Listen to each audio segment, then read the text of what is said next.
Hola, buenas noches, bienvenidos en esta noche de miércoles que grabamos nosotros no solo ya al mejor programa político de Chile, sino que en esta ocasión que vamos a hablar de política internacional, quizá el mejor programa político de Latinoamérica. Esperemos que nos escuchen desde Miami hasta Ushuaia. ¿Cómo está don Eduardo Zafirio el día de hoy? Hola, hola. Buenas noches a ambos. Bien, estamos bien. Muy bien. ¿Y el señor Eduardo Galás? Muy bien también, Vicente. Muchas gracias. Perfecto. Muchos saludos a los que nos escuchan. ¿Están preparados para el programa de hoy los profesores Galás y Zafirio, que vamos a hablar de el triunfo de Milei? ¿Qué otro tema podríamos tocar en estos momentos? Que nuestra política nacional está tan decaída y al mismo tiempo tan fome. Por lo menos la Argentina está un poquito más entretenida. No obstante, antes de ir a la elección de Milei, y como siempre, vamos a partir con la frase boba de la última semana o de las últimas 2 semanas, que por supuesto puede ser una frase boba nacional o ahora que estamos más internacionales de otro país también se aceptan. Así que don Eduardo Galás parte hoy día. Oye, yo, mira, no estuve muy seguro de qué hacer y no nos había contado esto y que ahora estábamos abiertos a las boberías globales. Siempre es una buena entrada, digamos, A la globalización boba. Exacto. Entran muchas nuevas ideas. No, mira, yo quiero destacar una que me llamó la atención porque, al final, cambié de opinión y voy a destacar una que me llamó la atención. No sé si por bobo o por sinvergüenza, porque puede ser cualquiera de las dos cosas, pero es la defensa que hizo el alcalde Sharp, que después de ser sancionado por abandono de deberes, como dice el documento que lo excusó, subió un video diciendo que estaba circulando en la fake news en redes sociales, de que él lo habían sancionado por notable abandono de deberes, siendo que el documento dejaba expreso lo contrario. Y es verdad que el documento no decía notable abandono de deberes, sino que decía abandono de deberes. Ahora, llamar a eso lo contrario, no sé, bueno, yo creo que intentó salir jugando y hacer ahí como un cóctel, pero me pareció muy sintomático de lo que ha hecho el alcalde Sharp discursivamente en todo este tiempo, más allá de su gestión en Valparaíso. Yo no vivo en Valparaíso y voy muy poco para allá, entonces no puedo juzgarlo así como espectador de su gestión. Más allá de que las veces que he ido al Valparaíso antes de él, no solo por culpa de él, me ha parecido que es una ciudad que está muy deteriorada, pero bueno, esa es otra historia. Me parece una sinvergüenzura esta salida, así como, mira, esto no fue notable abandono de deberes, sino otra cosa. No sé si mintiendo, intentando hacer una precisión o salir jugando, pero en todo caso, creo que es sintomático de una cuestión que hemos hablado acá muchas veces, y que es como la pérdida de la veracidad en el espacio público, ¿no? Y bueno, no estamos nunca seguros de que el señor Sharp haya estado intentando engañar a la ciudadanía, pero si no lo estaba haciendo, bueno, entonces entra como frase boba, es decir, dado que podemos presumir bobería, ¿por qué presumir deshonestidad? Así que esa es mi selección. Muchas gracias, profesor Galá. El profesor Zafirio, ¿qué frase boba trae? ¿Nacional o internacional? No, hay una maravillosa a propósito de Argentina de que acusaron a Macri de conspirar con el entrenador de la selección de fútbol, ¿no?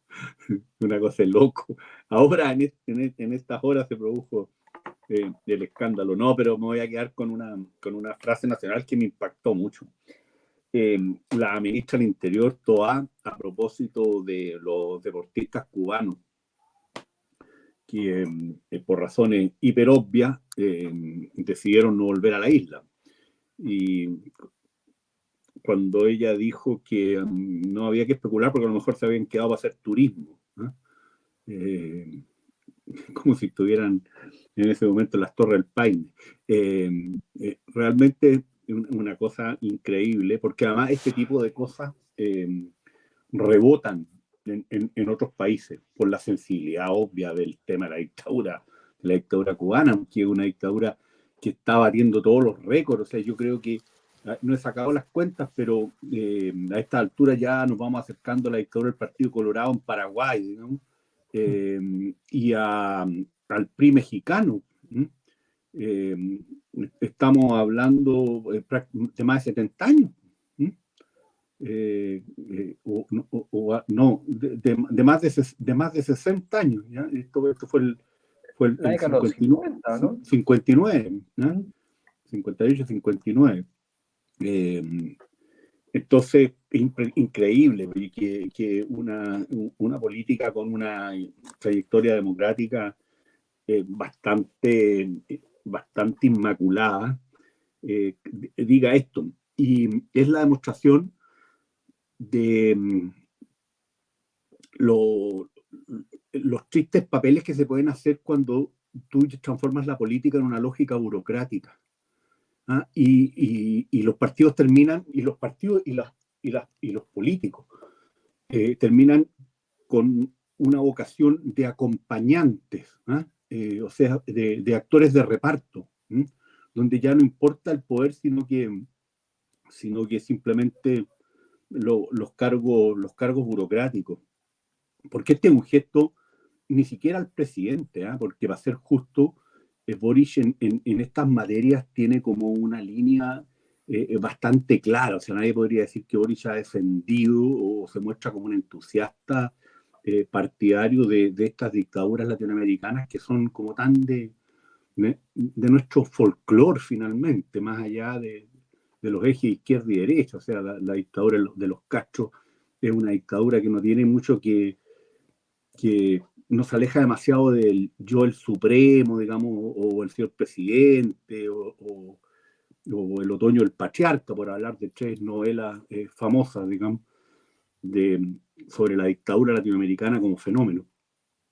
Lo hace para conseguir una buena relación con el Partido Comunista. Y uno no puede dejar de pensar que todo este cálculo pequeño tiene que ver con sus propias aspiraciones eventuales, digamos, una cosa presidencial, que para ser franco se ve bien remota a estas alturas para el conjunto de las personalidades que han estado en este gobierno. Entonces, es tremendamente triste ver que gente que viene de corrientes políticas muy dignas terminan finalmente en actores de reparto, y ya donde no hay ni siquiera voluntad de proyecto y de poder autónomo, sino que una simple vocación de acompañantes. Entonces, por eso he elegido esta frase, que es realmente una frase desproporcionada y que muestra una cierta decadencia en los cuadros del llamado socialismo democrático. Así es. A mí me llamó la atención la frase que salió la semana pasada de Francisco Vidal, diciendo que la constitución actual era la constitución de Lagos, con una sinvergüenzura y falta de pudor que me recordó. Ahora se dio cuenta, pero sí, ahora se dio cuenta. Es la firma. Es la firma. Cuando tú decías... Se demoró algún tiempo. No, pero se pasó. Tú me acuerdo, Eduardo Zafirio, que en algún momento pusiste una imagen simbólica, creo que hablando de Tironi, sobre la falta de pudor, que tú decías que era como estar desnudo con las cortinas del living abiertas. Me acordé de esa imagen, de esa triste imagen de Francisco Vidal, porque es un descriterio total. Pero bueno, así está la cosa. Y ahora yendo a Argentina, bueno, tuvimos ahí una elección entretenida, con un resultado que fue sorpresivo, no tanto por el ganador, porque las encuestas más o menos todas apuntaban a que Milei podía ganar por 2 o 3 puntos, pero sí por la holgura del resultado, donde Milei finalmente ganó por 14 puntos, me parece, ¿no? Algo así. 11-4. Claro, 11-4. Similar, claro, perdón, sí, similar a lo que fue Boric Kast acá un poquito Un más. poco más. Un poco más, sí. Y tiñendo la mayoría de las provincias en Argentina del color morado que mostraban ahí en la televisión. Así que fue bien sorprendente, se sabía de antes, o sea, uno empezaba a especular, digamos, por los votos que se empezaron a anunciar en la televisión argentina, aunque tenían esta veda que no permitía tener los datos oficiales, pero uno ya sabía que la cosa iba muy favorable a Milei. Y nada, pues finalmente ganó Milei, cosa que muchos pensábamos que era difícil. Yo se lo escuché a muy poca gente hace tiempo que podía ganar Milei, nunca lo creía así como realmente hasta que pasó. Así que ahora les dejo el análisis a los profesores Galá y Zafirio de qué opinan de esta situación y cómo ven también un potencial gobierno de Milei. Ojalá que no se nos vayan los suscriptores más ultra después de estos análisis, ya que pasamos los 1000 suscriptores. Ojalá que no se Pero arranquen. solo moderado, no hay ultra aquí. No, si me llegan las estadísticas de los canales que siguen, hay algunos que siguen a Pedro Paul, el Patriota Furioso y no sé, y otros más que no ubico en mi radar. Pero así La que. corte de los milagros de tus Exacto. suscriptores. Cría cuervos, Vicente Wilson. Cría cuervos. Sí, así que por favor no se pongan ni globalistas, ni keynesianos, ni nada de esas cosas para espantar a nosotros. No, es mentira, pueden hablar lo que se les plazca así este canal. Así que, don Eduardo Galá, ¿qué opina de esta situación? Ya, mira, voy a tratar de organizar mi presentación en 3 aspectos. ¿Ya? Primero, un juicio sobre algunas reacciones que he visto. Luego, una interpretación sobre qué creo que es lo que pasó, o en cierto modo, qué es lo que no sabemos sobre lo que pasó, que eso es otro tema que a mí me parece muy relevante tocar. O sea, digamos, va a ser una especie de llamado a la templanza con respecto a los juicios y el alcance de los juicios interpretativos. Y luego algunas prevenciones sobre qué es lo que creo que uno puede esperar de un gobierno de Milei y cuáles son algunos sustos que yo tengo. En fin, ahí yo voy a dar algunas ideas, ¿no? De algunas preocupaciones, pero bueno, también esperemos que sea lo mejor posible para Argentina, que todos sabemos que no es que hayan tenido que elegir entre Milei y la Madre Teresa, ¿no? Esto era algo más complicado que eso. Bueno, a ver, sobre las reacciones, mira, lo que quisiera apuntar en primer lugar es que, como suele pasar en estos casos, cuando hay un evento político, no necesariamente inesperado a nivel como de las encuestas, que como tú decías, Vicente, anunciaban que podía ganar Milei, nosotros lo habíamos conversado acá también, que eso era una posibilidad real, pero sí es un fenómeno, vamos a decir así, heterodoxo, un fenómeno que no está en el paquete razonable de escenarios políticos, digamos así, más convencionales. Lo que acaba de pasar en Argentina es un fenómeno político que modifica aspectos, digamos así, de la realidad, ¿no? De la realidad política latinoamericana. Esto es algo que tiene cosas nuevas y en ese sentido este tipo de acontecimientos suelen levantarle la tapa a algunos monstruos políticos que aparecen, algunos narcisismos, algunas personas que interpretan todos estos fenómenos como si fueran acerca de ellos mismos. Al respecto, por ejemplo, quisiera hacer notar cómo lo recibió Franco Parisi, que no es que sea un personaje especialmente importante para Chile, creo que su importancia es limitada, pero no nula. O sea, Parisi sigue siendo el rostro de un partido que ha marcado bien en votaciones, más de una votación, digamos, en las últimas varias votaciones. Tiene un partido con muchos militantes, de hecho yo creo que debe ser el partido con más militantes de Chile o por ahí, estaba muy arriba. Y él sacó unas declaraciones así como diciendo, mire, ¿qué pasa si también despertamos en Chile tal como en Argentina? Y ponía una foto en que salían Milei, él al medio y Bukele al otro lado. Los tres más o menos uniformados, como con traje negro. Y diciendo así, digamos, básicamente proyectando sobre sí mismo el reflejo, digamos, de la proeza política que acaba de hacer Javier Milei en Argentina.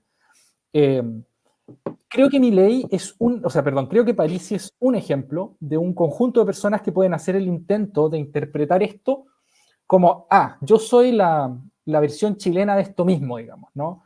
Y así como pasó en Argentina, ¿por qué no acá?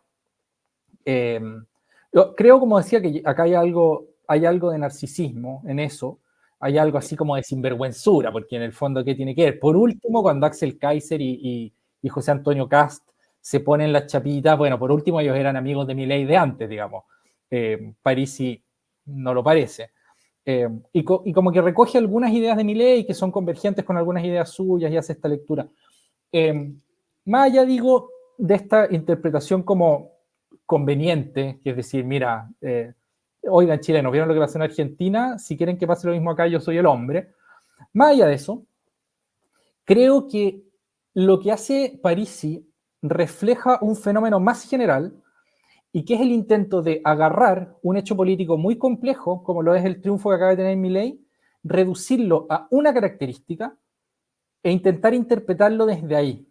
Y esto es como una suerte, digamos así, de simplificación desmedida, que así como tiene en este posteo de Parisi su versión más grotesca, tiene otras versiones más sofisticadas, pero que yo creo que son semejantemente equivocadas. Una de ellas es precisamente la reacción que tuvo Axel Kaiser, que creo que obviamente es un sujeto intelectualmente más fino que Franco Parisi, o al menos esa es la impresión que tengo yo. De todas maneras, de brocha muy gruesa muchas veces, y que decía, mira, esto es el triunfo del libertarianismo, o algo así, o en fin, la importancia de triunfar en la batalla de las ideas. Y claro, a mí me parece que esa es otra interpretación muy conveniente, porque es verdad que Javier Milei es libertario y ha sido muy explícito en sus ideas libertarias desde siempre, pero Javier Milei es mucho más que un libertario, o sea, es muchas otras cosas, quiero decir. No digo que sea más en el terreno ideológico, digo que son muchos los factores que convergen en el triunfo de Javier Milei, empezando por uno tan práctico como el hecho de que contó con el apoyo del macrismo, digamos, ¿no? De Macri y de Bullrich de una manera muy decidida, y que no le duplicaron, pero le multiplicaron por, no sé, 1,5, no sé por cuánto, su votación de la primera ronda, y le otorgaron máquina de inspectores para cuidar los votos, que aparentemente, al menos según algunas interpretaciones que yo he visto de los datos, reflejan que no estuvieron bien cuidados los votos de Milei en primera ronda. O sea, hay al menos razones para conjeturar que en la primera vuelta electoral hubo votos que estaban un poco raros. No voy a decir que haya habido aquí un fraude sistemático a favor de Massa, porque no tengo razones suficientes para pensarlo, pero sí parece ser que tener máquina para cuidar votos fue un factor relevante, al menos para darle tranquilidad no solo al mileísmo, digamos, sino que también al mundo de la centro-derecha argentina, que se cuadró detrás de la candidatura de Milei, cuando no era tan obvio que así fuera a ser. Y ellos tomaron ahí una decisión, digamos, muy nítida, ¿no? Muy transparente, y fueron de piquero con la candidatura de este sujeto extraño que los había ninguneado, insultado y atacado muy virulentamente muchas veces. O sea, fueron muchas las veces en que Milei se refirió al macrismo como otra expresión de la casta, digamos, y como otra expresión de estos zurdos empobrecedores, digamos, ¿no? Entonces ahí hay como un acto al menos de generosidad práctica, digamos, más allá de los intereses que por supuesto también Le tiene. dijo montonera, tira bomba, asesina de infante a la Patricia Bullrich. Y sus seguidores borracha. Ese era el nivel. Efectivamente. Bueno, entonces lo que quiero decir es esto, o sea, está el hecho de que Milei era libertario, bien. Está el hecho también de que Milei logró aunar la fuerza política tanto de su lote como de la centro-derecha convencional, digamos, eso también es verdad. Está el hecho, que a mí me parece tan constitutivo de la persona de Javier Milei como el hecho de ser libertario, de su discurso anticasta, ¿no? Que es una manifestación más de lo que en la literatura se llaman los discursos y las actitudes antipolíticas, que en este caso tienen además, yo creo haberlo dicho muchas veces ya, pero lo voy a decir igual de nuevo, tienen en el caso concreto de Argentina bastantes justificaciones. O sea, quiero decir, no es lo mismo un discurso antipolítico en cualquier país razonable de la Unión Europea, que no sea España, porque en España también hay sus propios problemas atroces, que en Argentina. O sea, en Argentina efectivamente las élites políticas han dado muchos signos, digamos, de corrupción al más alto nivel. Entonces, es verdad, muchas de las críticas así fuertes que hace Milei cuando critica a la casta política, muchas tienen asidero, y eso yo se lo entrego a ese discurso, aunque a mí me ha parecido muchas veces desmedido y también corrosivo para algunas instituciones relevantes. Pero bueno, pero sí creo que tiene un punto muy cierto en que eso que él llama casta en Argentina, o sea, exprimió más de la cuenta la confianza pública, digamos, ¿no? Y lo sigue haciendo, sin ninguna duda. Entonces, bueno, ese es otro factor, ¿no? El discurso anticasta. Otro factor Ahora, que me parece... perdón, Eduardo, sí, que yo ahí quería comentar que, bueno, eso te habla también un poco de la situación desesperada de Argentina, porque no era fácil mantener en el fondo a los más ultra seguidores o más puros seguidores de Milei, mientras se negociaba con el macrismo. O sea, es una cosa que de hecho Kast aquí no está logrando hacer, se le está desbordando la derecha más extrema completamente por apoyarla. Son distintos contextos, naturalmente, pero a mí a priori me parecía un escenario complejo y resultó bastante fácil allá, por lo menos. Es que al frente había un Por monstruo. eso, claro, exacto. Sí, Efectivamente, o sea, ese es otro factor, de hecho, muy relevante, pues que logra aunar no solamente este discurso anticasta, esta congregación, digamos, de fuerzas de derecha, desde derecha libertaria, súper ultrona, hasta una centro derecha que, bueno, que el propio Milei calificaba como de izquierda empobrecedora, en fin, y todas esas cosas, sino que además tienen al frente a la prolongación de un proyecto político que no puede estar más desgastado ni más mezclado hasta con acusaciones de narcotráfico, digamos. O sea, son muchas las cosas que aparecen en torno a la candidatura de Massa.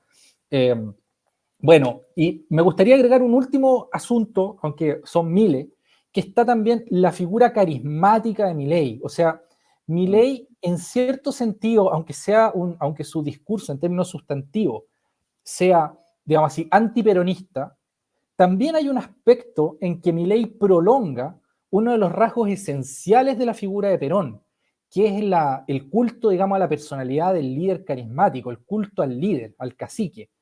Y Milei en ese sentido es un cacique en un sentido muy semejante a como lo fue Perón. Es como un líder al que se le rinde culto de tal manera que si es que no hubiese sido Milei el candidato, digamos, la Libertad Avanza no tenía nadie a quien presentar y nadie que fuera a sacar, digamos, ninguna votación relevante, al menos según lo que marcan las encuestas y lo que era previsible. O sea, digamos, obviamente hay un proyecto colectivo acá, pero muy enfocado en la persona de Milei, tanto como para que el logo sea este león, y esto, es como que está muy enlazado la persona de Milei con su aspecto físico, su estética, su manera de hablar, el hecho de que sea un académico que en ciertos aspectos levanta intelectualmente algunas conversaciones, en fin, muchos aspectos así que son de él, de su persona, y que yo creo que conectan muy bien con la cultura política argentina, eh, y con respecto a ello, Milei es como que da cuenta de una tradición política en la que no se distancia del peronismo, en este aspecto, obviamente se distancia del peronismo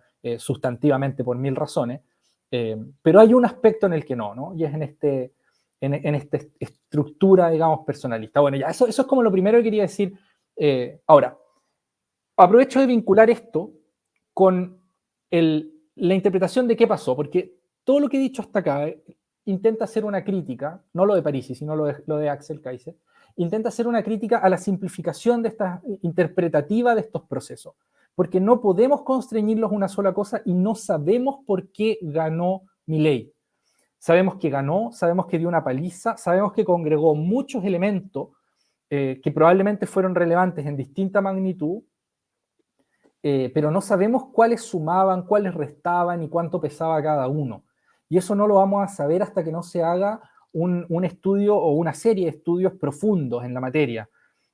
Y por ejemplo, hubo mucha gente que dijo que Massa lo había vapuleado en el debate. Mucha gente comentó esto. Leí yo luego interpretaciones que decían, mira, este Milei así como más tímido, como que dejó que le pegaran y no pegó de vuelta, realmente lo que estaba haciendo era una estrategia para mostrarse como más llano y como, en fin, congregar a gente que le tenía mal, así que le resultó. Ya, no sabemos si le resultó. No sabemos si ganó en parte gracias al debate o si ganó a pesar del debate, no lo sabemos. O sea, uno puede especular, uno puede conjeturar, pero no hay evidencia. Entonces, no sabemos si le sirvió eso. No sabemos si le servía ser libertario.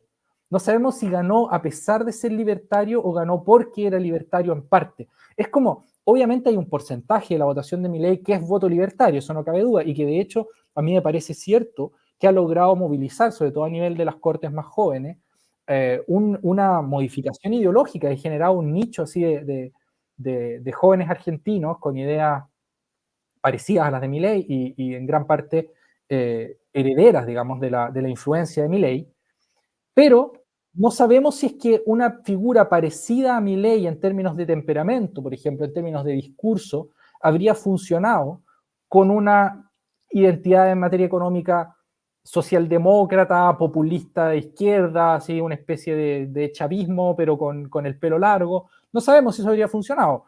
Tal vez no, es imposible, no hay contrafactual, no lo vamos a saber, pero al menos mi intuición es que hay que ser muy cauteloso con hacer interpretaciones en las cuales parece que todos los atributos de Milei hubieran sido como perfectamente funcionales a su victoria, porque no sabemos, porque es un cóctel muy complejo en el que hay cosas que suman, cosas que restan, y lo único que sabemos es que el resultado final, agregado a esas características, redundó en que le pudo ganar por 12 puntos a un candidato que tenía muchos flancos abiertos. Entonces, en fin, yo soy de la idea, obviamente, y cada uno ve las cosas desde sus propias anteojeras. Yo soy de la idea de que lo más decisivo de Javier Milei para ganar la elección, no digo para lo que viene ahora, era su discurso antipolítica. Yo eso creo que era lo más decisivo, ¿no? Y que aquello con lo que mejor empalmó Milei fue con la mezcla de desesperanza, angustia, ansiedad, malestar que provoca la larga crisis social argentina, con una crítica muy bien elaborada, con buenas razones además, a la gestión política hecha por varias generaciones de políticos de carrera tradicionales. Entonces, creo que eso fue lo fundamental. Ahora, además eso iba de la mano a un discurso libertario, sí. ¿Qué influencia tuvo eso? ¿Cuán replicable sería eso en otro lado? No sé. Yo creo que eso fue lo fundamental en Milei, porque creo que es lo que más se parece a otras experiencias parecidas en otros lados. Y aquí sí lo puedo empalmar al triunfo de Donald Trump, al triunfo eventualmente de Bukele, de Duterte y otros parecidos. Ya, y la última cosa que quería decir son algunas prevenciones sobre el futuro, no me quiero alargar más, pero a ver, lo que a mí me preocupa, que ya lo hemos mencionado, pero lo quiero volver a sistematizar ahora que ya ganó, es que Milei se empecine en llevar a cabo un programa con el cual ha sido muy enfático, pero que podría suscitar reacciones extremadamente virulentas de sectores de la población argentina que están muy abiertamente enemistados con él. O sea, parecido a lo que ocurrió en otros lados, Milei gana con un amplio apoyo popular. De hecho, creo que esto no lo mencionaste, Vicente, pero es la votación individual más alta de la historia de Argentina. Sacó algo así como 14 millones de votos, creo, una cosa así o más. Creo que ningún candidato anterior había sacado esa cantidad de votos. Tengo que verificarlo porque lo vi en prensa, no lo he corroborado con las cifras oficiales, pero eso leí en prensa. Pero probablemente entre los que no votaron por él haya muchas personas que le tienen una aversión parida, o sea que estarían disponibles para votarlo del cargo, o sea, así de simple, así de triste también.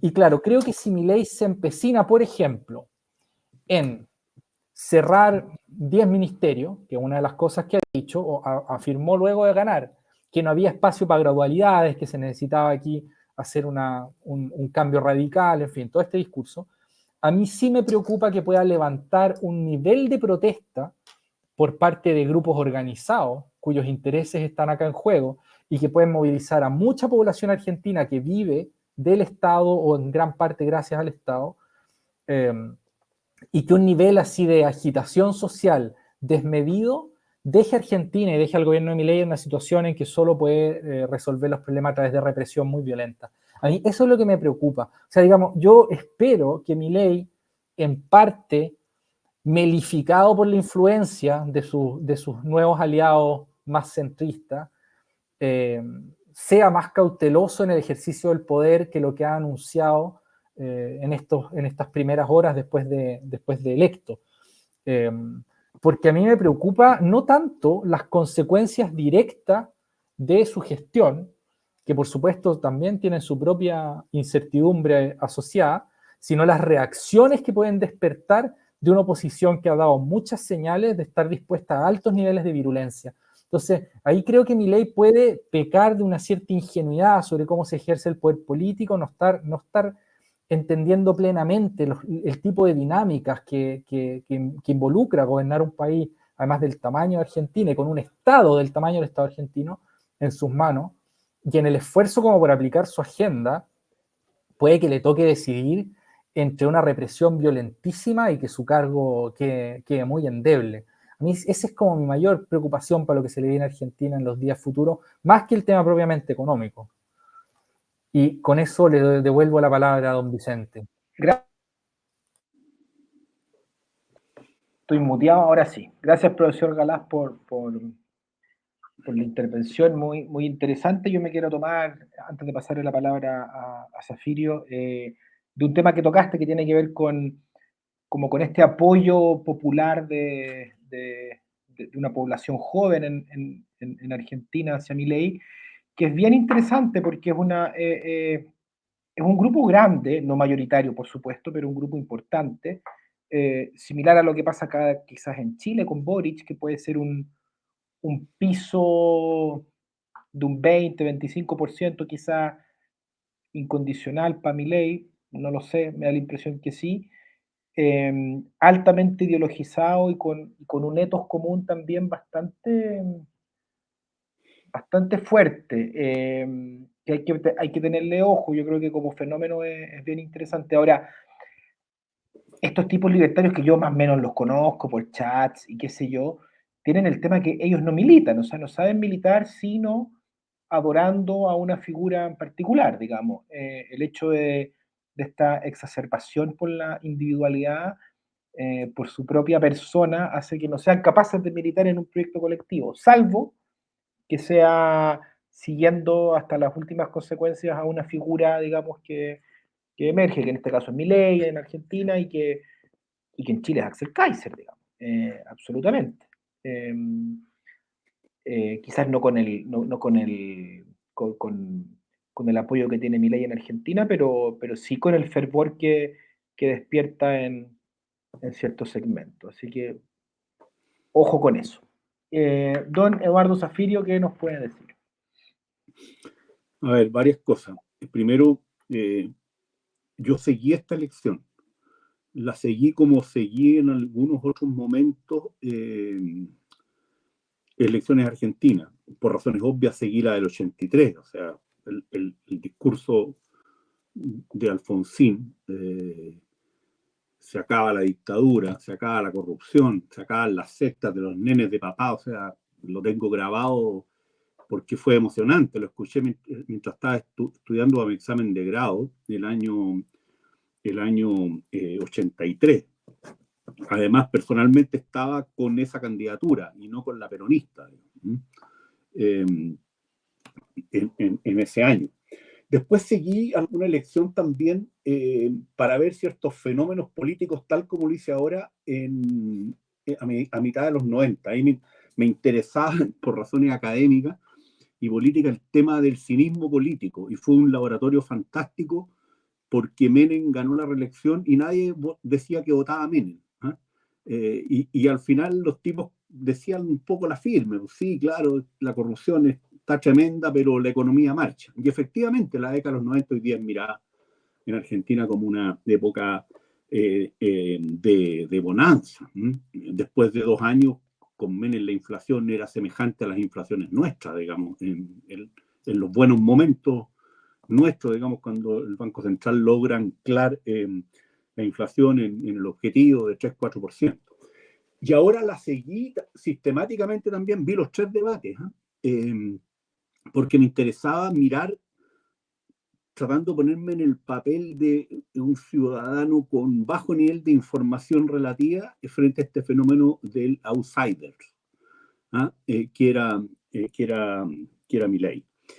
Y fue súper interesante, además de que yo creo que Argentina es una mezcla entre Calabria y Macondo, digamos, hoy día, lamentablemente, pero los tipos en cualquier circunstancia son de un nivel de ingenio y simpatía insuperable. Hay 2 lugares donde me paro a escuchar a los tipos, pero por razones distintas.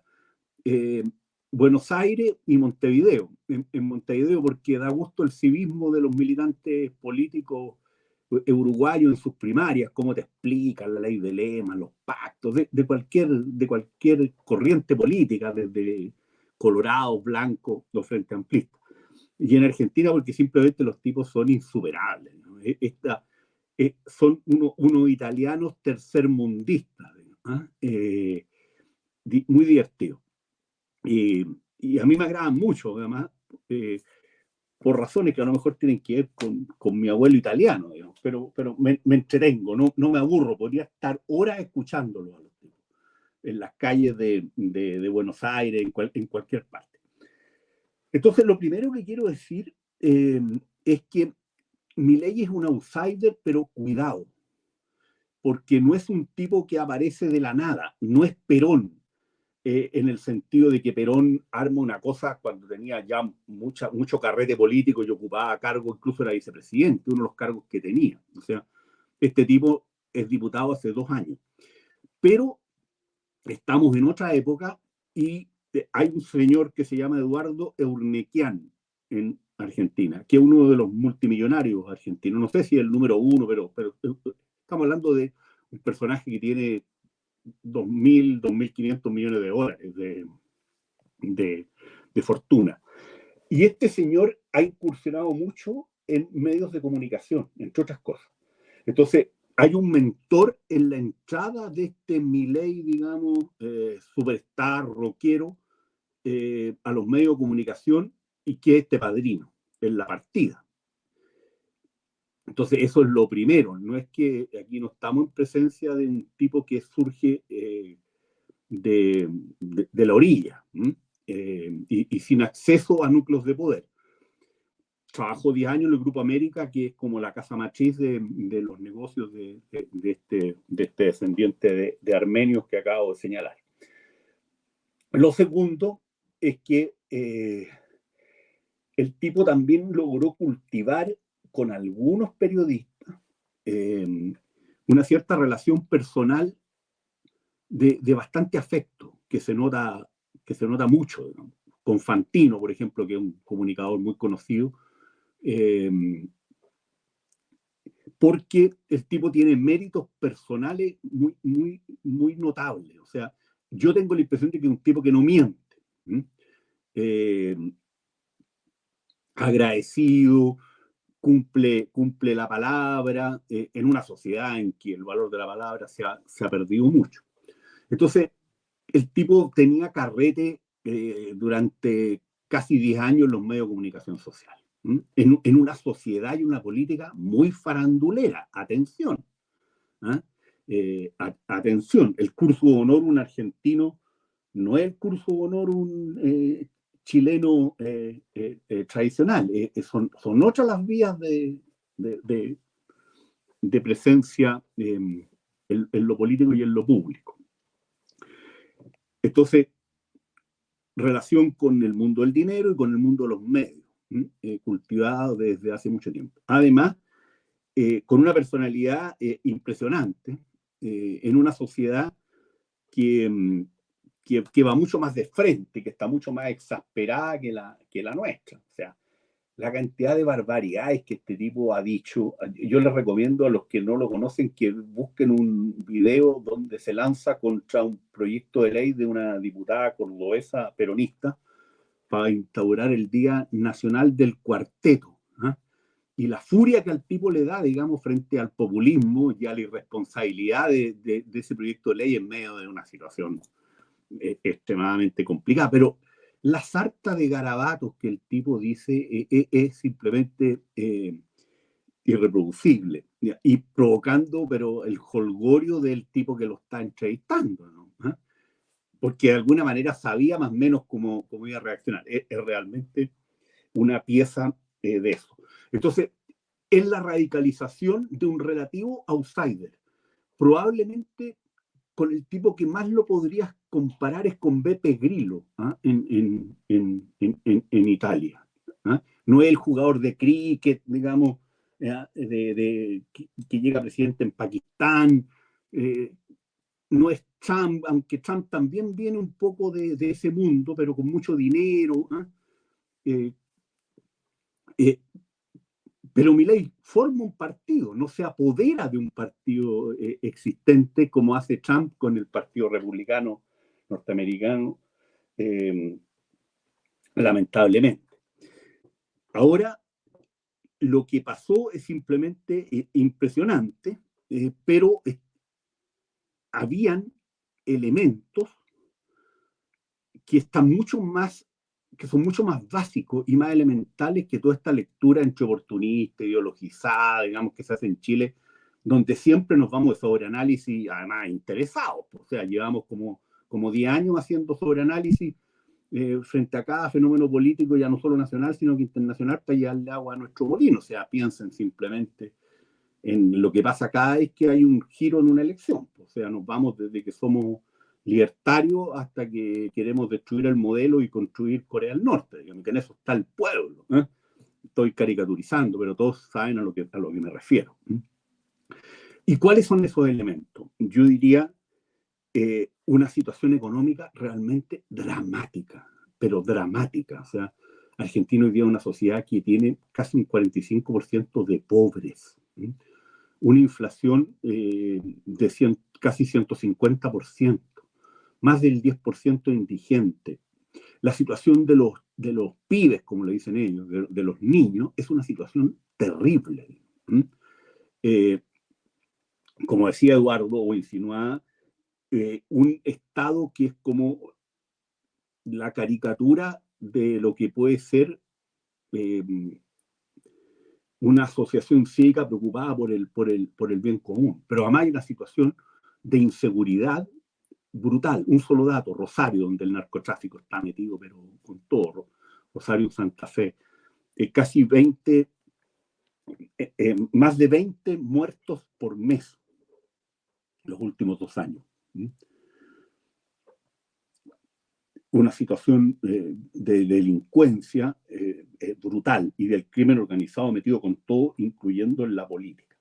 Entonces, este es un economista con una personalidad súper particular, profesor universitario, con una gran capacidad explicativa. Si tú lo sigues, es entretenido escucarlo, aunque no lo comparta, en medio de una crisis económica bárbara, que en general siempre incursionó en ciertas cuestiones políticas, asesorando, conoce a gente. Por ejemplo, se reunió ayer con Alberto Fernández, el actual presidente, y habían estado juntos en un partido que se llamaba Nueva República, algo así. Massa le tiró en el debate que había estado también cercano al Frente Renovador. O sea, el tipo no viene tan de afuera tampoco de la política como se cuenta, para que estemos claros. Pongo algunos de estos ejemplos. Pero obviamente desde el punto de vista personal, para los parámetros de lo que es esa política, ya durante muchísimas décadas, lamentablemente, angelical. O sea, todas estas cosas que yo he relatado son absolutamente pecados, pero muy veniales frente a la situación argentina. Entonces, hay una bronca contra la corrupción, contra una corrupción otro nivel. Digamos. No estamos hablando de democracia viva, para que nos entendamos. de sótanos de la democracia, de procesos de espionaje. Hay un proceso que reventó ahora y que puede haber tenido impacto, por razones que voy a señalar luego, donde aparece una lista de casi 2.000 personas espiadas por la cámpora, que el kirchnerismo, el núcleo más duro, digamos, y cuya jefa es la señora Cristina Fernández de Kirchner. Jueces, periodistas, políticos, incluidos políticos del peronismo, ¿eh? O sea, empresarios, una cosa, pero sórdida. Entonces, de alguna manera, este señor no solo era la respuesta frente a una situación económica desastrosa, donde lo que más está golpeando hoy día puntualmente es la inflación, ojo, y él lo tiene claro, y una situación de inseguridad brutal y de corrupción. El tipo dice cosas que son obvias, digamos, más allá de ser de centro, de derecha o de izquierda, que no se puede seguir emitiendo. O sea, el gobierno actual, los últimos 3 meses, fue una gigantesca imprenta, digamos, ¿ah? Que no puedes tener 10 tipos de cambio diferenciados con todo lo que eso significa desde el punto de vista de irracionalidad. Una distorsión de precios relativos brutales porque hay cientos de miles de precios fijados, pisados, como le dicen ellos. Entonces, estas cosas que decía hacían mucho sentido en medio de esta crisis. Y además, pasó otra cosa. Hace 2 años atrás, ya hasta hace 10 meses atrás, la derecha tradicional argentina tenía ganada esta elección. Y se metieron en una interna virulenta y canibalesca, donde en definitiva se mataron entre ellos, y Bullrich terminó imponiéndose en las PASO a Horacio Rodríguez Larreta, también del PRO, pero apoyado por el ala más centrista de la oposición, que son la coalición cívica y sobre todo los radicales. Y en este cuadro de un gobierno peronista desastroso y de una derecha que se suicidó, digamos, por la vía de sus divisiones internas, Milei pasa segunda vuelta. Pero en la primera vuelta, después de cometer todos los errores que había que cometer, y donde prácticamente no sube nada en términos porcentuales, aparece este monstruo político que es el peronismo, que logra subir 6-7 puntos y quedó a 3 puntos de haber ganado en primera vuelta, ¿no? Porque por las características del sistema político argentino. Los primeros días Milei estaba destruido en el suelo, incluso física y psicológicamente. Hay una entrevista con Trebuch, un periodista que es impresionante verlo, digamos, realmente da pena, digamos, estaba lleno de tic, armó una pataleta porque había una huelga para variar en Argentina en el estudio, entonces la cosa estaba funcionando de una máquina, le metían ruido, estaba súper alterado. Pero Macri, que es un tipo que se las trae políticamente, y Bullrich, que demostró una tremenda generosidad política, para ser claro, digamos, hicieron una operación muy veloz de apoyo. Al segundo día, ellos ya estaban jugados. Y eso es muy decisivo, porque Eduardo dijo una cosa que es clave. O sea, todos estos análisis con brocha gorda no miran los temas claves. Tú los balotajes los ganas con el voto indeciso. Y muchas veces los ganas simplemente con no cometer errores.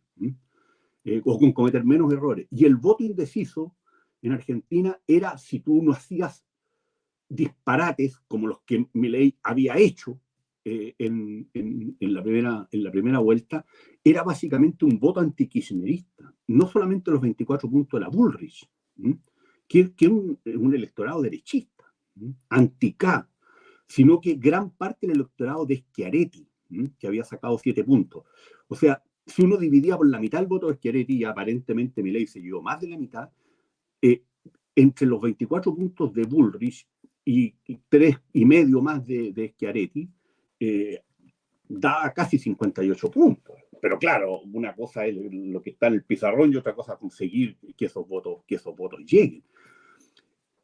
Era tal la bronca contra el peronismo y contra el temor de la perpetuación peronista, que la Miriam Bregman, que había sacado casi 3 puntos, trotskista, para que nos entendamos, nunca apoyó a Massa. Y obviamente su tema, y al frente tenía a Milei, porque en la campaña, digamos, es una especie de fascismo siniestro, y donde la izquierda latinoamericana todos vimos cómo se movió y se jugó en contra de él.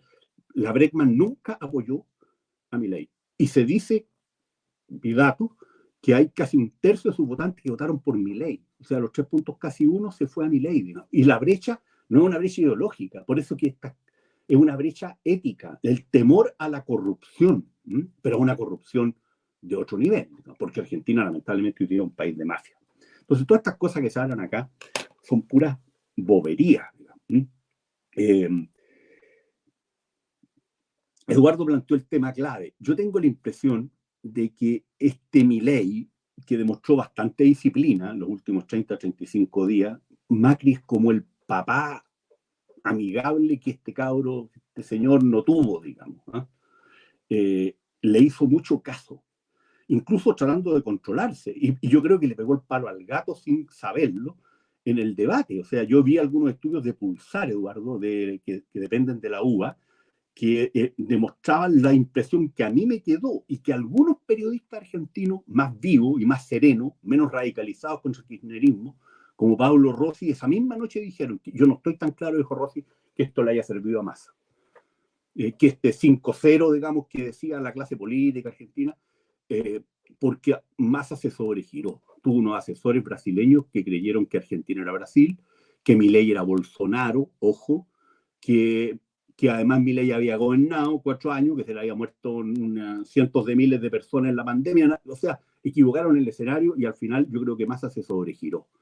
Y creo que el debate fue un gigantesco boomerang por el tipo de elector que estaba indeciso, que vio a Massa tirándole carpetazos. O sea, y los carpetazos son usando información de hasta una pasantía que el tipo había hecho cuando había egresado de Economía 30 años antes en el Banco Central en medio de un escándalo de espionaje que obviamente se lo habían entregado no detectives privados, sino que la mafia que rodea a la cámpora y que en esos días estaba metido en este lío de los 2.000 personas investigadas, incluyendo los miembros del Poder Judicial, que además estaban enfrentando un intento de votarlos políticamente por parte del peronismo, para conseguir la impunidad, pues, conformes con fallos, digamos, en procesos de corrupción.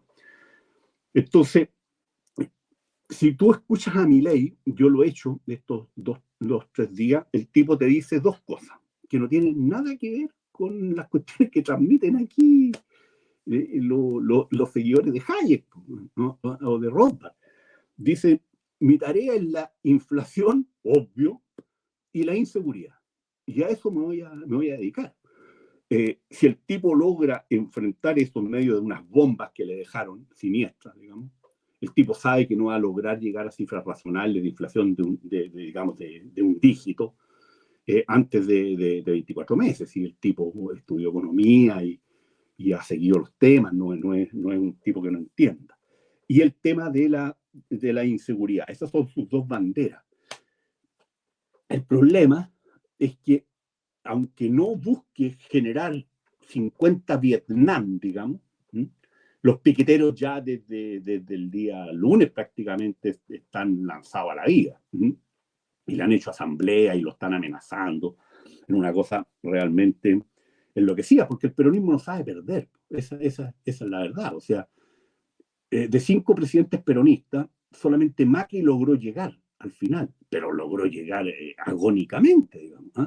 Se pitearon antes que terminaran los mandatos a Frondizi y a Ilia en los 60, los peronistas, moviéndose con los militares, para que seamos claros. O sea, en el juego siniestro de la política argentina de esa época, que el que perdía iba a golpear los cuarteles, y ahí los peronistas estaban también en esa operación. Obligaron a entregar el mando antes de tiempo a Alfonsín, al cual le hicieron 14 paros nacionales, como si le hubieran hecho 14 paros nacionales o 8 a Elwin, porque era el gobierno de transición a la democracia. Y bueno, de la Rúa salió arriba el helicóptero, y a Macri lo trataron de voltear prácticamente desde el primer día. Entonces, haga lo que haga Milei, estos tipos se lo van a tratar de sacar, porque además solamente con hacer el ajuste fiscal va a tocar unas cajas donde van a ser afectados materialmente una cantidad de grupos brutales, desde empresarios prebendarios hasta los piqueteros que manejan.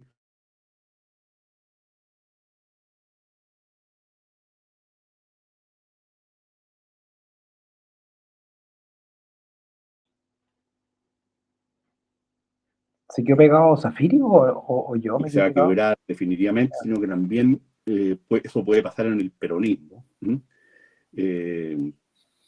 Y lo que viene en Argentina es una cuestión muy, muy compleja. ¿No? Si Milei logra en estos 4 años hacer disminuir los niveles de inflación hasta niveles relativamente razonables. Cuando estoy hablando de niveles razonables, estoy hablando no de 4%, estoy hablando del 20%, del 25%, ¿no? Desde el 150 actual, que además es falso, porque si se sincera el dólar y se sinceran los precios, se puede terminar en 300, 400, están al borde de una hiperinflación, si la cosa no se hace bien, para hablar más claro. Si enfrenta los temas de seguridad y si solamente vía el ajuste fiscal logra desarticular en algo estas redes de corrupción, además de que el tipo no se va a ir contra el Poder Judicial, no hay una amenaza democrática con Milei. El tipo políticamente casi no habla de esto, porque es un anarcocapitalista economicista, o sea, gira en torno a la economía. Además, bueno, esa es la primera tarea que tiene que enfrentar.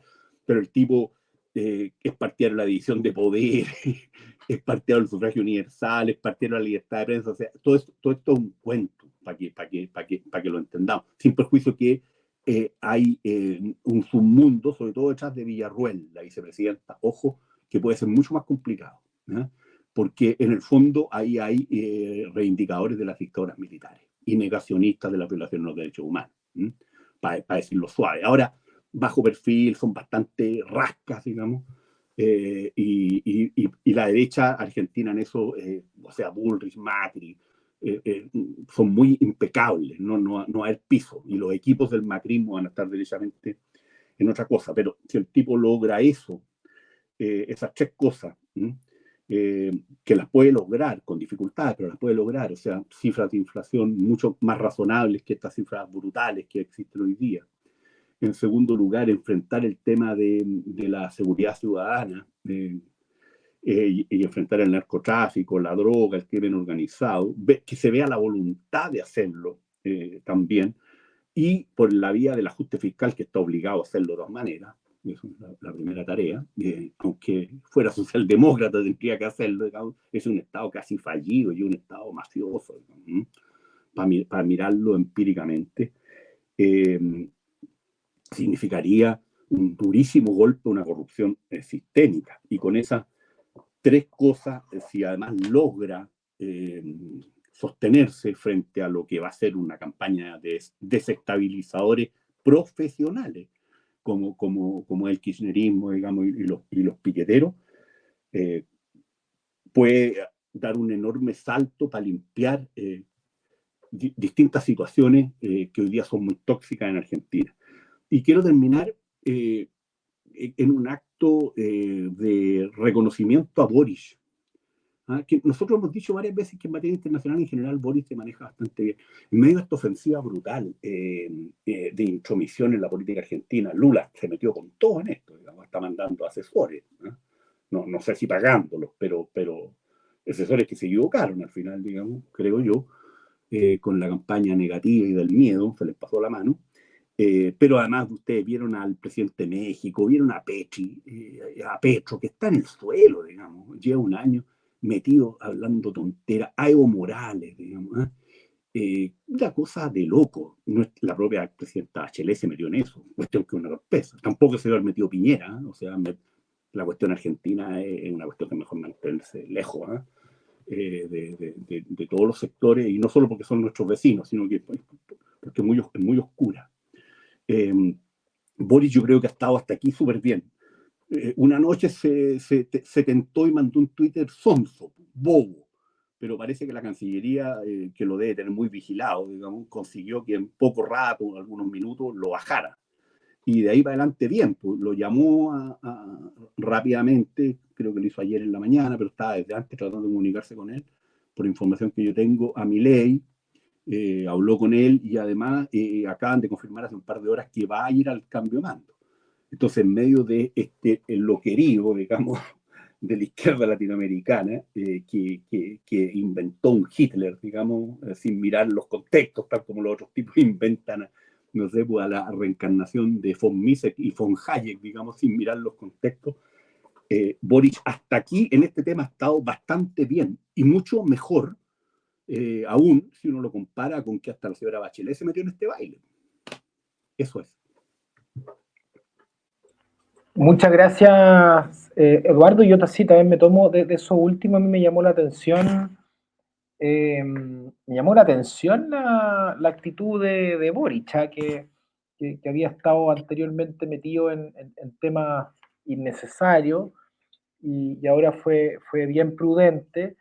Y no, y de hecho también toda la gente, o sea, como gente que posa un poco de seria también dentro de socialismo democrático, los típicos de siempre, pues Gumucio, el Joy Nance, la Marta Lago, etcétera, también prestándole apoyo a Massa como le prestaron a Lula y como le prestaron a Petro de manera absolutamente gratuita. Mira, yo te lo quiero decir de una manera súper clara.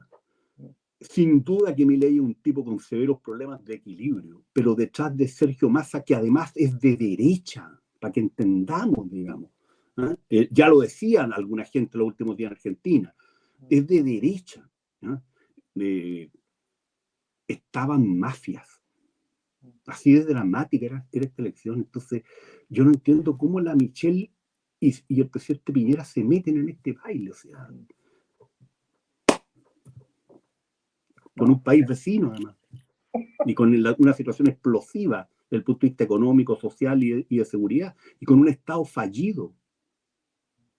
Y yo decía en un seminario, y pensaba en Argentina, que organizó Eduardo hace algunos días en Signo, justamente esto, de que el ideologismo y la torpeza, esto está en la derecha y en la izquierda, pero en este caso en estos derechistas tan ferriles, digamos, y primarios, chilenos, de que el problema con los estados latinoamericanos no es el camino a servidumbre de Hayek, no es que aparezca Hitler o Stalin. El problema de los estados latinoamericanos es que son estados corruptos, que han hecho del clientelismo una práctica estructural y que además no tienen ninguna capacidad de corregir las fallas del mercado, porque lo más probable es que los agraven ya que los tienen llenos de chantas, digamos, llenos de chantas. Hoy día un político argentino decía que en Argentina hay 650.000 ñoquis, o sea, tipos que van a cobrar sueldo y que no trabajan en el Estado. En Argentina hoy día, Eduardo dio la cifra en el programa anterior, hay entre 18 y 20 millones de personas que reciben algún tipo de apoyos estatales, donde no existe la más mínima racionalidad y focalización. 170.000 tipos que estaban con ayudas sociales equivalentes a los PEM y POG nuestros, o sea, unas ayudas asistencialistas en una situación de crisis brutal, aparecían saliendo del país en viajes en avión. Imagínate, o sea, los indigentes, ¿cuántos de esos, comillas, indigentes andaban metidos anoche en Maracaná, digamos, en los líos, entre las barras argentinas y los brasileños en el partido de fútbol?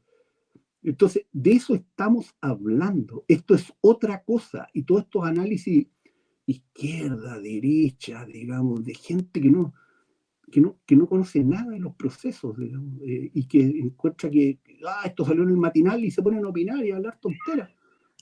Es inofensivo, da lo mismo, pero podría no serlo, dado que son vecinos nuestros, y vecinos con los cuales hemos tenido relaciones muy complicadas, salvo el periodo de Menem, desde que recuperamos la democracia, salvo el periodo de Menem, en que las relaciones fueron óptimas. O sea, desde el punto de vista de las relaciones internacionales, ojalá que Menem hubiera seguido 10 años más, por el punto de vista de los intereses chilenos. Bueno, por eso yo lo digo creyéndolo de verdad, que este es el mejor programa de análisis político de Chile, precisamente por lo que tú mencionaste en un momento, Eduardo por Zafiro, porque aquí a menos de que me estén engañando ustedes, pues, pero nadie está tratando de llevar agua para su molino, digamos, cosa que pasa habitualmente con, con los opinólogos, que son activistas también de distintos grupos. Así Oye, que... sí, y yo quería dar dos datos, a propósito de lo que dijo Eduardo, para cerrar esta cosa, digamos, para la gente que realmente tenga interés en esto. Milei, en términos de los 14 millones y medio que sacó, es el candidato que recibe más votos, pero no es el candidato más votado. Está Perón antes, ¿ah? Y creo que Irigoyen, pero Perón de todas maneras, 60 y tantos %. Y no en segunda vuelta. El voto de Milei es en balotaje. ¿Eh? No le estoy bajando el perfil porque lo que los tipos hicieron fue una cosa notable. O sea, ganan una elección por 11 puntos y medio al peronismo, aún a este peronismo, después de todo lo que ha pasado, no es para nada menor. Y lo segundo es que también periodistas de estos aduladores, que eran los mismos que adulaban a Boris, ¿se acuerdan cómo adulaban a Boris hace 2 años atrás? Que era poco menos la octava maravilla del mundo, ¿no? La Boric manía. Claro, ¿se acuerdan de eso? Y que el perro, Claro. que nadie sabe dónde está el perro, está en el periodismo, ¿no? Ya Irina Caramanos tampoco existe, o sea, todas esas cosas que siempre vemos y que han pasado desde que ganó Elwin, yo lo he visto siempre, una cosa bochornosa, tanta gente indigna, digamos, ¿no? Que hacen de bufones frente al poder, digamos, cortesanos. Pero en Argentina Milei es un tipo, yo no le tengo para nada mala, en términos no habría votado por él, tampoco habría votado por Massa. Mi candidato en primera vuelta era Schiaretti, digamos, el ex gobernador de Córdoba, que al final yo creo que terminó votando por Milei, digamos, porque le pegó a Massa con todo el último mes de campaña. En una entrevista, un periodista le dice: tú eres el que ha ganado por más un balotaje en América Latina. Y él lo repitió como un niño en otra entrevista a la que iba, ¿no? 1 hora y media después, con una cara como de felicidad. La verdad que eso no es así. Puede ser en alguna de las últimas balotajes en América Latina. Pero acuérdense que la Michelle ganó una segunda vuelta con más del 60% acá. Entonces, le tiraron el dato a un periodista mal informado y él, que la verdad las cosas que es un niño, digamos, repite las cosas, después estaba feliz, le comentó a Fantino, le comentó justamente, creo que fue Majul el que le tiró el dato errado, ¿no? O Rossi, y le dijo: y yo he ganado esto por una diferencia que es la más alta que se ha conseguido en un balotaje en América Latina. Es decir, un niño en medio de la tremenda pelotera que tiene, hace este tipo de cosas. Entonces, pero bueno, le fue muy bien en los últimos balotajes. Claro, los diferenciales son los más grandes. Sacó, yo creo que algo así como un punto más que la diferencia que le sacó Boris a Kass en la segunda vuelta nuestra. Tal cual. Bueno, oigan, muchas gracias por los análisis y ahora vamos a la recomendación de libro. Pues, ¿tienen recomendación de libro esta semana? Me imagino que sí. Don Eduardo Galá, profesor Galá. Tengo dos. Muy bien. ¿Sabéis qué voy a recomendar? Y además tengo este texto que te va a emocionar, Wilson. El facho racho. El momio racho. El momio racho. Oye, yo creo que por primera vez acá voy a recomendar un libro que no me he terminado, ¿ya? Pero me lo recomendó una persona en cuyo criterio confío. No sabe que me lo recomendó porque lo hizo a todo público, yo estaba escuchando, que es el bueno de Andrés Vil. Un saludo para él si es que escucha este programa. Mira, es un libro de John Gray que se publicó ahora hace muy, muy poquito, que se llama The New Leviathans, los nuevos Leviatanes. Está súper interesante. John Gray es un gallo, no sé si ustedes han tenido la oportunidad de leerlo, digamos, filósofo de la London School of Economics, que dispara para todos lados, es como anti-utopista, es anti muchas cosas. Le pega, por ejemplo, ha sido muy crítico con esta cultura homogenizante que hay sobre todo en las universidades gringas, así como este afán de constreñir a todos los cabros y profesores también, que no se pliegan a un set de creencias y de costumbres y de modos de ver el mundo que son sumamente específicos, sumamente limitantes. Bueno, le ha pegado todo eso, en fin, tiene muchos nombres. Le pega también a Putin, le pega a Xi Jinping, digamos, a China, como a los autoritarismos ruso, chino y a esta especie de nuevo autoritarismo liberal progre que ha surgido en Occidente y que intenta como homogeneizar. Pero antes había escrito cosas que yo había tenido la oportunidad de leer también, a principios yo diría de los 2000, que escribe el libro de la Misa Negra, que le pega como al utopismo, en fin, es un autor que es bien, bien curioso, interesante, provocativo, un libro desafiante y que por lo que he podido leer, como digo, todavía no lo termino, pero me ha parecido muy interesante y muy recomendable para mirar así como algunos fenómenos políticos contemporáneos que parecen distantes pero tienen sus vasos comunicantes. O sea, creo que hay cosas comunicantes entre los autoritarismos de Oriente, digamos, incluyendo a Rusia, así como puerta de entrada al Oriente, pero China sobre todo, y esta cultura canceladora que ha surgido en el occidente liberal. Bien, un libro interesante, The New Leviathans, de John Gray. Esa es mi recomendación, año 2023. Muchas gracias, profesor Galá. Y el profesor Zafirio, ¿qué le manda a leer a la gente? 2 libros que acaban de salir el último mes y medio en español. La crisis del capitalismo democrático, de Martin Wolf, súper interesante, con una información muy actual, incluyendo lo que está pasando con la guerra en Ucrania, con la antipolítica, con la situación de la economía.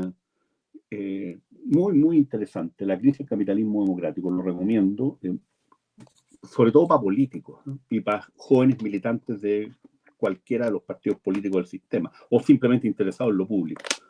Y otro libro que me gustó mucho, lo encontré un libro pedagógico, pero se nota que está muy trabajado. Hay muchos años de hacer clases, ¿eh? Detrás de Hansel, profesor en Oxford, Ben Hansel, entiendo que Eduardo lo ubica muy bien a este autor, que se llama ¿Por qué fracasa la política?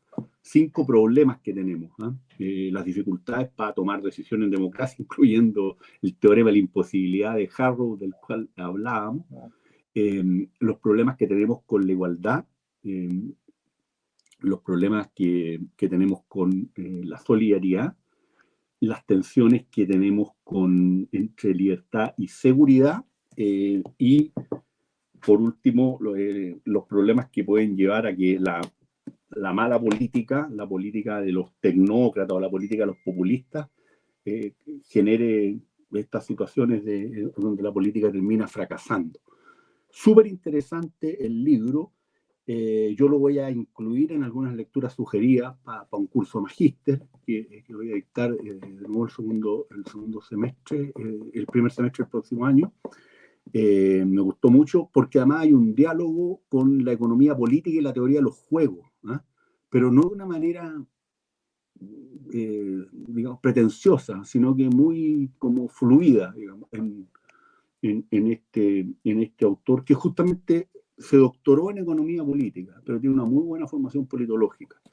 ¿Por qué fracasa la política? Estos libros no están demasiado caros para lo que valen en Chile, ¿eh? Entonces dejo la recomendación porque están tocando temas contingentes, ¿no? De cuestiones que están pasando hoy día y que son interesantes. Creo que a ustedes dos les van a fascinar estos libros. Eduardo, ¿el último que recomendaste salió hace poquito ese? Los dos. Estos libros salieron a principios de octubre, digamos, en español. Península, el de Hansel, y Deusto, el de Wolf. ¿Esos los compraste por internet o están por internet? Sí, no, a ver, vamos a hacer propaganda para ayudarle a la gente, no a la empresa. En Busca Libre hay que aprovechar las rebajas y se pueden pillar los 2 libros por unas 45 lucas, los 2, incluyendo el despacho, digamos, con esas ofertas mentirosas que los tipos hacen. Porque ese es el verdadero valor de los libros. No es que sean el viejo Pascua, digamos, que estén haciendo filantropía con nosotros. Está bien, exactamente. Ya, pero buenos datos. Sí, a ustedes les va a encantar. Bueno, Eduardo, entiendo que ha leído a Hansel. Yo no lo conocía y me gustó mucho. Buenísimo los datos. Buenísimo, pero para los políticos chilenos, de Wolf, de todas maneras, deberán leerlo. Digamos. Ahora, no, pero comentario utópico mío. recomiéndale el Condorito versión... Sí. Un libro de autoayuda, ¿no? Y si es que, bueno, si no seamos tan optimistas. Bueno, ya, oigan, muchas gracias. Estuvo muy bueno el programa de hoy, me gustó. Saludo a todos nuestros auditores en Miami, en todos lados, ¿ya? Así que estén muy bien y muy buenas noches. Saludos.